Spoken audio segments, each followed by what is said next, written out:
Minnesota called me and just texted me a lot, and then offered me the same day they started recruiting me. And then from there, it was just they were recruiting me nonstop, calling me every single day, texting me nonstop, checking in on me, and it just felt like the most real. I've taken a huge step with just commanding the whole offense and controlling the line of scrimmage. I think when I first got here, I was just throwing the ball around, not really playing college quarterback. I was more of a, still a high school quarterback. My personal expectation is to lead my team down the field and, win a lot of games. Drake, appreciate you doing this, man. Yeah, appreciate you, man. Excited to talk to you. You just got done a workout? Yep. In middle of fall camp. How things going? Going really good, man.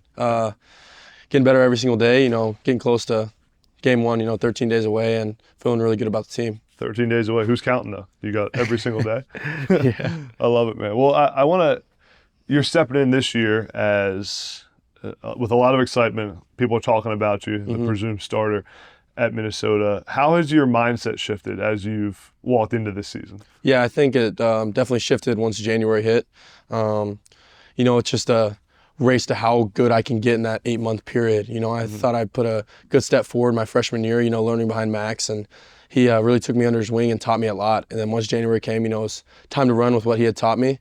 And I feel like I've taken every single day and just gotten better every single day and not taking it for granted. What's the biggest thing you've seen in your confidence as a quarterback from when you first got here to now in this training camp? Yeah, I think I've taken a huge step with just commanding the whole offense and controlling the line of scrimmage. I think when I first got here, I was just throwing the ball around, not really playing college quarterback. I was more of a, still a high school quarterback because I early enrolled.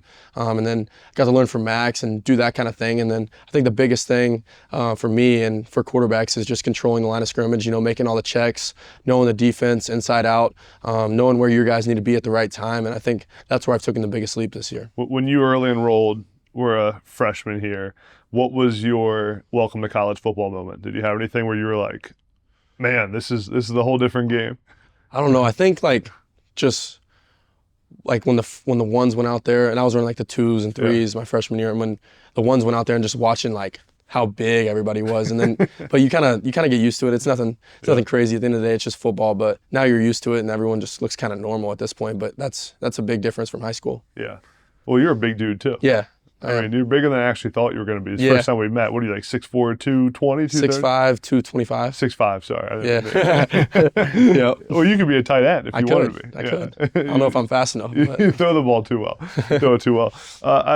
Take me back to your recruiting process. Yeah. And how you actually ended up here in Minneapolis at Minnesota. You had offers from schools all over the country. You weren't the highest recruited quarterback of all time, but you ended up here, and it seems like the fit's been great. How did you actually end up at Minnesota? Yeah, so I'm from Fayetteville, Arkansas, SEC country. That was always, my dream school growing up as a little kid. That's all you kind of know. Down south, and then didn't get too much recruitment my junior year, and then after junior season started getting a few offers, like Colorado State, some mid-major colleges. And never really got Arkansas. And then Minnesota found me. I took an official visit to Colorado State with Matt Mumme. And then 2 days after, Minnesota called me and was just texting me a lot, and then offered me the same day they started recruiting me. Yeah. And then from there, it was just they were recruiting me nonstop, calling me every single day, texting me nonstop, checking in on me. And it just felt like the most real, and they really needed me to come in here and make an impact on the team and on the program. And I think that was the biggest thing that really struck me. And then the first phone call with Coach Fleck, I knew this is a program I wanted to play for, just how real he was and what he could, do for my life outside of football as well. What was it like when you committed to Minnesota? Was it a phone call? Was it in person? What was Coach Fleck's reaction? Yeah, it was in person. So I got here on a Friday, on an unofficial in the beginning of May, before official visits. And I actually already told Coach Harbaugh, our offense coordinator, I was like, hey, I'm going to commit. And he was like, I knew you would, kind of messing around. And then the next Saturday, I was like, the next day, I went into Coach Fleck's office, and he didn't even have to, try and say anything. I was like, hey, Coach, I'm going to commit. And he's like, are you sure? And I was like, yeah, I'm a Gopher. And then kind of just ran with it from there. And it was super surreal, just being able to commit to a big-time program and play for coaches that we have on the staff. So that was the main thing. What's Coach Fleck like? There's so much talk about him, and he's such a big personality in college football. Yeah. I told you he recruited me when I was in high school. Yeah. I got to see him then, maybe probably 13 years ago or something like that. Yeah. Well, what's he like on a day-to-day actually being his quarterback? I think he's the same person every single day, and that's what I love so much about him. It's not up and down. I think as a quarterback, you have to stay here. You can't roll with the highs and go down with the lows. You got to stay pretty mellow at quarterback. I think that's the number one thing I learned from Max last year. And being with Coach Fleck, you know, he's brings the energy every single day. You know, it's not a day he's not bringing the energy, pushing me to be better, pushing our team to be the best we can. You know, we have a very high standard here, and if you're not reaching that, he knows it immediately in practice, and he'll make you restart the drill or restart something, because if we want to get to where we say we want to get, then we have to, you know, practice at an elite level and, you know, be the same every single day. Out of all Coach Fleck's favorite quotes, which one's your favorite? Because he says a lot. He's got a lot of them. I generally just like when he says, "Row the boat, Sky Yuma, go Gophers." That's because not other coaches really say that. Yeah. That's kind of like his statement, like walking off the podium. So I really like that. Yeah. What's your best Coach Fleck story? Okay, I gotta go. Anything funny? Yeah. So state championship game. He came to my state championship game in high school, and I was a signal team, and we were going on 2-1 play, and we're like on the +20, so we're going in to score, and I like clap, look back at my OC to get the play, because he always stood like pretty far away. He didn't stand like equal with us. And I look back and I see Coach Fleck 5 yards, like literally on the numbers. On the field. On the field, like in a squat position. And I was like, for a second, I was like, oh, okay, I gotta lock that. It was like weird. And then we ended up scoring that play. And then after the game, I was talking to him. I was like, what were you doing? Because he was walking around all over the field, like behind the end zone, standing literally on the field when we were far away. And he was like, I got to get every single angle. I got to see what you're looking at, what you're seeing. And that was really unique to me. And I haven't really seen that many coaches that are that locked in on a game. You know, it's pretty cool. Yeah, most coaches just stand in the corner and they're just taking talking, some pictures. Yeah. It was pretty cool to see that for sure. He was dialed in. Yeah. That's cool. When you got here on campus, what was the biggest piece of adjustment to just like college life you had to go through? You mentioned the football piece of having to like register the game and learn defenses, not just be a high school passer. But what about like the personal part of it? Yeah, you know, I thought I would honestly struggle more when I was leaving home, because I really never saw myself leaving Arkansas. It's different than Arkansas. It's different. It's different. It was pretty cold when I got here, but that's tough. Yeah, but I honestly didn't go through like the craziest adjustment period. It was pretty smooth for me. I had really great people around me, and I really just attached to Max's hip, because Max was coming. We both came in at the same time. Obviously, he had already moved away from home, so I mean he was 23 years old, more mature than me. But I really just like followed his lead. And getting to learn from a guy like that, and kind of just, when I ever needed a little help, I just talked to him about my life, about anything, and it was kind of the same way for both of us. But I really, when I stepped into college, I didn't have too many things. You know, I obviously missed my family a little bit, but it was nothing like too crazy. I was really, you know, focused on being the best quarterback I could. Yeah. You got to spend time with Tanner Morgan here too, yeah, right? Yeah. Well, so not on the same team, but I've spent some time with him. Got it. Okay. Well, I mean, two of the guys. I mean, Tanner obviously was a big part of this program, and you know. You talked about Max a little bit. Yeah. Max Brosmer and Tanner Morgan, two great guys to learn from if you want to be a great quarterback in Minnesota. Yeah. What's the thing you took from each of those guys? Yeah, I mean, so with Tanner, I've trained with him a few times. He's quarterback trainer now. He's a great trainer. But with him, you know, it's more of like a big brother kind of look. You know, he's not overly like Max kind of coached me in a way. Tanner was just like, hey, if you ever need anything from me, like I've been through it. He knows Coach Fleck really well. He knows Coach Harbaugh really well. He knows the program really well, because he was with it for 5-6 years. So that's the biggest thing with him. You know, he's kind of like a big brother role. If you ever need anything, just reach out. You know, we're not always talking, but he's always there for me, and I really appreciate that. Just always in my corner, and it means a lot to have like a guy like that in your corner, because he means so well. Great guy, great Christian. And then with Max, you know, it was more, I knew he was a great quarterback and he's a great person. Like me and him clicked immediately on a friendship level, which meant a lot. You know, it wasn't like a forced relationship where he didn't really want to teach me, but it was like he would go out of his way to teach me, which meant a lot to me. You know, he was really like a second coach to me in this program. Like Coach Harbaugh and Keegan, our quarterback coach, were obviously coaching me really hard, but having Max in your corner, just staying on you and pushing you, it was really good to have that. That's cool. I saw Tanner's calling games now on Big Ten Network. Yeah. He's calling the second game of the year. He's Minnesota game? Yeah. That's cool. That's pretty awesome. Wild. Yeah, it's going to be cool to see him up there. Yeah.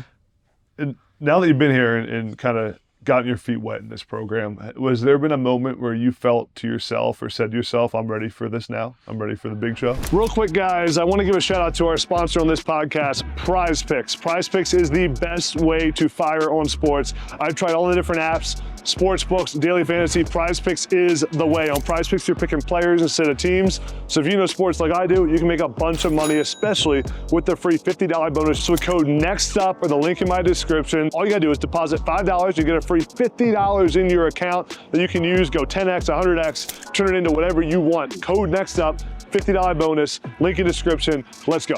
Yeah, I think like last year, you're a little, in a good way, a little delusional. Like I really thought I could play last year, and then got to watch Max, and Max did an unreal job, but you always think you're ready to play. Yeah. And I think reflecting on last year and watching previous film from last fall camp and last spring ball, it's a whole nother level of football. Like I got to keep going and keep getting better, but I feel like I'm on a whole nother level of thinking and playing level right now than I was last year, And I think it's night and day different. And I think once I got through spring ball, I was really confident I could play, and then fall camp's been really, really good too. So it just gives you another gear of confidence. What's it like having a guy like Darius Taylor in the backfield? Yeah, he's unreal. I think with Darius, the thing I like the best is the constant communication me and him have. He's always talking to me in the backfield. Like when we're in the shotgun, he's always telling me, "Hey, shot clock, shot clock, shot clock." Like always. That helps. Yeah, like you always have a guy in your ear. Yeah. And he's special. How he runs the ball, and then with him, he had 52 catches last year. So having that guy as a check down, and he could make something that looks like 3 yards into 15 yards, or maybe score. So it's really special to have a guy like that. Yeah. Have you found that you've had to really try to balance as a quarterback, especially with one with a big arm, when to take shots down the field and when to take the check down and when to not force it? And I played for a coach who used to always say, touchdown or check down. Like, let's take one of the two. Have you struggled with that a little bit, or just evolved in your thinking about it? Yeah, I think when I first got here, because high school I was an air raid, so my first spring, I was not throwing a check down. And Max is really good at that. Max was really good at, when the big play was there, he was going to take it, but he was really smart at using his check downs with situational football and understanding the game within the game. Yeah. And I think I've grown a lot in that, and I think there's still room to grow. But I think ever since my first spring ball, and getting to watch Max used his check down all the time. Darius had 52 catches. Yeah. And getting to watch a guy like that and understanding situational football, when to use it, when to not, when to take your shots, I think it's helped me a lot, and I think I've grown a lot with that this year. Yeah, that's cool. When you think about this fall camp and the season coming up in, 13 days, as you just said, I don't even know, this may come out after the first game, actually, I don't know. What's the thing that this camp you said, I need to improve in this area? I think when I was coming into camp, the biggest thing I wanted to do was make this offense mine and, make everyone, get on my back. And I think obviously it's a team game, but at the end of the day, your O-line, running backs, receivers, everybody, the coaches, they need to be able to rely on you. Because you're the guy with the ball in your hands every single play, and it's my job to get the ball in the other guy's hands for them to make the plays. And we got a lot of special playmakers, but I think that was the biggest thing for me, was just make this offense mine and run with it from there and have everybody just have full trust in me. Yeah. I was reading a lot about you on my flight here this morning, and one thing that stuck out to me, it seems like your family is extremely important to you. Yeah. And you have football legacy in your family, and the roots run deep. And tell me about how your family, your childhood, being around football really shaped you. Yeah, it was always competitive. My family's super, super close, and when I grew up, my dad's brother lived right next door to me. He has 4 kids, so I was always growing up playing sports with them. My other cousin, my dad's sister, lived right up the street, so we were all in the same cul-de-sac. Yeah. So it was always just battling it out with my cousins every single day. My oldest cousin played quarterback at Arkansas, so it was always just I wanted to chase the greatness in my family, and also be the best one to, be in my family, because I want to make them all proud and show them why I can do it. Yeah, I feel like one of the coolest parts of now being able to be the starter at a Big Ten school is you get to bring your family along for that ride. Yeah. They get to be part of it and look forward to the games. So that's to be a cool part. Yeah, it's one of the best things, I think, for sure. Even all your buddies. I have a few buddies coming up to the first game, driving 9 hours to come watch the first game of the year from home. So I think it's really cool. And then, obviously your family's there, and they're the reason I'm in this spot now. All the sacrifice they took for me in every single sport, whether it was basketball, football, golf, all these different things, for me to get to this point and just fully believing in me and giving me this opportunity. Yeah. I want to ask about NIL, and obviously being a Big Ten quarterback, NIL is a topic for everybody nowadays. It's kind of just is part of college football. What's been your approach with NIL and how you're viewing it, how it's changed your life in some ways probably? Just tell me your philosophy around it. Yeah, I think I honestly am not too intertwined. Obviously we're all making money in this day and age, and it's a positive and a negative in my opinion. I think it's good for the athletes, but you have to have the right coach and the right culture to make the locker room great, and we're very fortunate to have that with Coach Fleck. And I don't think everywhere has that in the country, but I feel like I'm being really smart with it, just putting the money that I'm earning and getting and putting it away. But it's not really my priority at all. I'm not too focused on it. I think if you play well on the field and do what you're supposed to, you're gonna get what you deserve. And my focus is really just on Buffalo and getting the team to that day and making sure we're all ready to go and execute at a high level. But I think NIL is a positive thing for sure, but I'm really not too focused on it. I'm blessed to have it though. Have you been able to do anything cool with your teammates or for your teammates through NIL? Yeah. So in March I took about 7 receivers and a few of the quarterbacks to Atlanta. Cool. Atlanta, Georgia to train, and then in May we all went, like running backs, tight ends, wide receivers, we all went to Pensacola and we trained at Exos facilities. Awesome. We were at the beach, got to do a lot of bonding. Those trips are really good for training, but also it's more to get closer with people that you don't always connect with. Yeah, that's cool. If you could give yourself a piece of advice on day one that you walked on the campus here, what would it be? I think it's always, there's always room for improvement. You can never get, you can never stay steady. You always got to be on your heels and chasing greatness. I think even like Tom Brady, looking at him, he was 40 years old watching film nonstop. And he had seen the game nonstop. And I think you can't get complacent in this game. Like once you think you got it, you're going to lose it. Yeah. So I think just telling myself when I got here, just grind your butt off and don't let anybody outwork you. Yeah. What's your personal expectation for this season? I think my personal expectation is to lead my team down the field and, win a lot of games and rely on my coaches and all my teammates. I think we have my Coach Harbaugh's doing a great job, putting me in the best position to succeed. Got a lot of playmakers around me now, great offensive line, great running backs, and they're just putting me in the position to succeed. And I think if everyone executes and plays at a really high level, we can win a lot of games here. When people watch you lead the offense this season, what do you want them to walk away saying after watching the game? I think I want them to say that I just had complete composure. I think a quarterback, if you're ever a little like too high or too low, I think people will notice. So I think you got to stay really composed and, let everybody know that you have everything under control. Yeah, and a winner, right? Yeah, 100%. You got to win. You got to win. My last question for you is, what's your why? What's the reason you do what you do? I think my why is obviously my family, attempting to be the best one of my family, but also I just love the game. I think growing up, you always, watch college football and you think what it's like to run out and play in front of 75,000 every Saturday.